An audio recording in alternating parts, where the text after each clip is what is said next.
Kau tengok belah sana, ramai tau budak-budak UiTM jengka pun. Ni saya nak bagi mereka rasa kita punya chicken tender. Saya nak tengok mereka boleh bagi rate berapa untuk kita punya chicken tender. Let's go. Assalamualaikum. Abang. Yang ni saya bagi free saja dekat abang. Abang try rasa, lepas tu abang bagi dekat saya per 10 untuk kita punya chicken tender. Abang boleh bagi berapa? Per 10. 9 per 10. Alright, cantik abang. Baik. Okay, sis. Assalamualaikum. Amboi segoknya.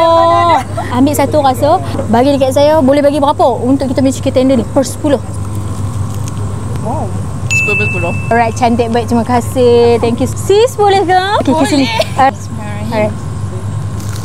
Boleh bagi berapa? Per 10. Memang boleh kata 10 per 10 ha. 10 per 10. Tapi tutup mulut. Sebab sedap sangat. Sedap sangat. Oh, cantik saya boy. Boleh bagi berapa? Per 10 untuk kita punya chicken tender. Saya bagi 9 per 10. Baik, terima kasih banyak nah. Macam rasa boleh bagi berapa? Sedap. Saya rasa saya bagi 11 per 10. 11 per 10. Ha, melebihi ha. Lebih. Satu. Oh dia. Try bang. Saya rasa Bismillah. Jujur ni, jujur. Bismillah. 13 per 10. 13 dia lebih 2. Lebih lagi.